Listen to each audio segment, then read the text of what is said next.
Inside Texas Politics with Jason Whiteley starts now. Good morning. State lawmakers are packing up to head south for 140 days. Tuesday at noon, the legislature reconvenes. This one will look different. No doubt the politics will be different as well.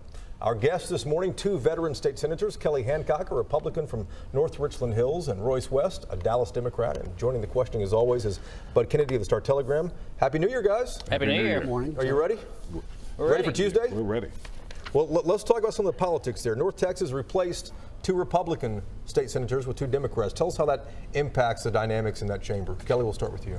Well, you know, one of them had been a Democrat seat before the Republicans took it. And so really, in essence, basically what you end up with of the 31 senators, Republicans are at 19 and, you know, Democrats are at 12. So it changed by one. It narrows things a tad, though. I mean, they lost Don Huffines and Connie Burton as well.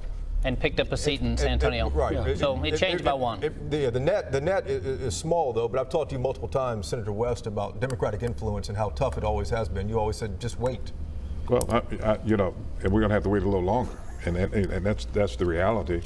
But I think that there'll be issues that we will work together on. I think that public school finance is a bipartisan issue that we'll be able to work together on. Well, let's talk about property taxes. That's the one that's going to sting everybody this month. They kind of go together. They do absolutely go together. Property taxes, the legislation didn't pass in the regular session in 2017. It didn't pass in the special session either. Will both chambers come to an agreement, you think? Well, I think, you know, the good news for us going in is that you have the governor, lieutenant governor, and the incoming speaker, who we anticipate being the speaker, Dennis Bonnen, all on the same page, all saying the same thing. And I think their conversations and all the work that's been done. We had 18 interim committees. I sat on 12 committees during the interim, one of them being property tax reform. And a lot of progress was made. So I think you'll see multiple pieces of legislation. Property tax is an issue in my district. It's an issue in his district. It's a bipartisan issue that we both agree need to be fixed. And frankly, we've got a history of working together. And the reality is this. I think, and all of us know that the greatest portion of your property tax is going to be school taxes, right? 53%. The question is whether the state is willing to put more general revenue, state funding, into our school systems to buy down, if you will, those property tax rates. I also believe that when we begin to look at the 2.5% issue, cities, municipalities, counties, they don't want us involved in that. They want to keep it as a local issue. Here's the question. Most of us understand and appreciate our first responders. We also understand that an inordinate amount of the dollars that are spent locally in cities of this size of Dallas is probably 65%. Do we allow that? Do we do a carve out, if you will, in terms of the 2.5% cap as it relates to monies necessary in order to fund that?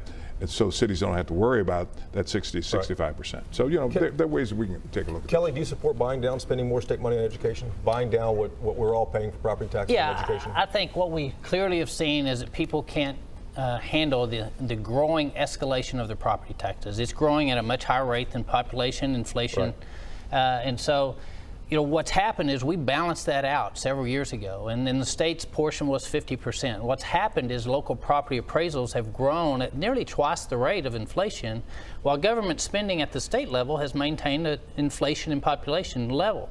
So you're having local property tax growth at twice the rate of the state spending, which gets you from a 50-50 position, which we were in back when I was on the school board, to now it's a 60-40 because, frankly, the state, and I don't think my voters want me to keep up with spending at the level that their appraised values are going up and their property taxes are going up. So you got to hold down that local revenue growth so that you can keep the state portion equal, and then you come in with additional dollars at the state level. You know, the governor had a tweet last week about doing away with the Robin Hood system. That bad old Robin Hood system. The recapture system. The recapture system is doing away with Robin Hood. Does that mean doing away with equity? You know, I think that's got to be on the table. Because when you have like Dallas, Houston, now in the recapture system, recognize the complexity of the educational issues that they have, there's a problem with that recapture system. And so that has to be on the table. Does everyone need to be out of that system? I don't know. But I know that was part of the discussion that we had with the commission, and we are looking at that issue because right now we recognize that there's a problem that needs to be addressed. Kelly, will we still come out of this with a system where all the kids have the same amount of money? Well, right now you don't have all the kids having the same amount of money. And so, right now, will we have equity? Yes, the courts have required us to have equity, so it's got to be an equitable system.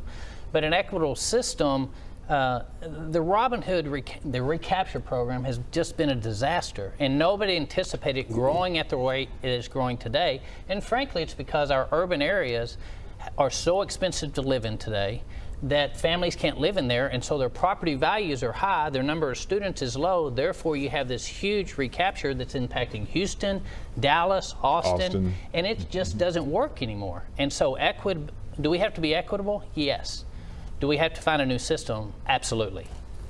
In the middle of all this, Dan Patrick at his campaign said he wants to give every teacher a $10,000 raise. Do you have that money? Well, you know, it's going to be interesting to figure out where we get the money. I mean, the governor, and I agree with him, if we can find where we can get some teachers over 6 figures, I'd be right in line with that.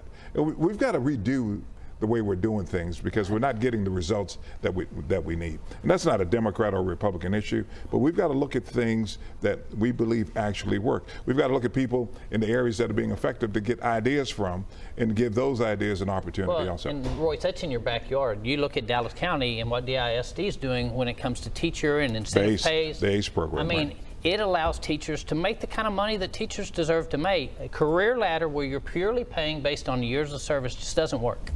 Gentlemen, we are out of time. There's a lot to talk about. It's just now beginning down there in Austin. 140 days over already? We have, 142 out right now. Thanks so much, Kelly Hancock and Royce West, for coming in. Good luck to you guys. Thank you. Thank you.